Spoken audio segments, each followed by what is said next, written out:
Reza Gasarma dosen Unsri ditahan di sel Polda Sumsel, terancam 12 tahun penjara. Nasib Reza Gasarma oknum dosen Universitas Sriwijaya, Unsri, yang kini resmi jadi tersangka dugaan pelecehan ke sejumlah mahasiswinya. Kaprodi Manajemen Fakultas Ekonomi, V, Unsri nonaktif itu terancam hukuman paling ringan 1 tahun maksimal 12 tahun kurungan penjara atas dugaan pornografi. Ia sudah ditetapkan sebagai tersangka pada Jumat, tanggal 10 Desember tahun 2021, dan dijerat dengan pasal 9 Jo pasal 35 Undang-Undang Nomor 44 Tahun 2008 tentang pornografi.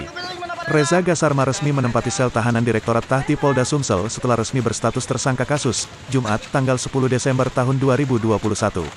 Dia sudah ditahan semalam, kata Kasubdit 4 Renakta Polda Sumsel, Kompol Masnoni, Sabtu, tanggal 11 Desember tahun 2021. Dari foto yang diperoleh tribunsumsel.com, dosen tersebut menggunakan baju tahanan oranye dengan tulisan nomor 51 di dada kirinya. Dia nampak berdiri di depan ruang tahanan sembari menghadap kamera dan ditemani oleh seorang petugas dari 4 Renakta Polda Sumsel. Diberitakan sebelumnya, polisi resmi menetapkan status tersangka kasus dugaan pornografi terhadap Reza Gasarma, Jumat, tanggal 10 Desember tahun 2021. Status ini ditetapkan berdasarkan hasil gelar perkara setelah Reza Gasarma hadir ke Polda Sumsel untuk menjalani pemeriksaan sebagai saksi.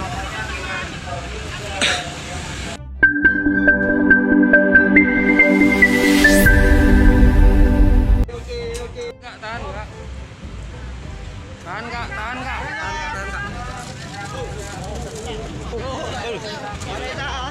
Pak Reza.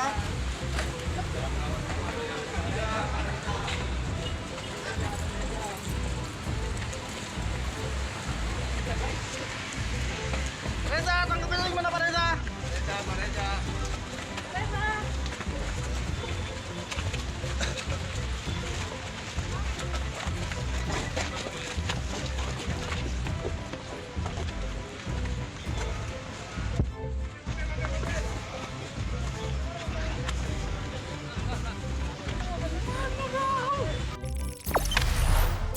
Jangan lupa subscribe, share, komen, dan like ya.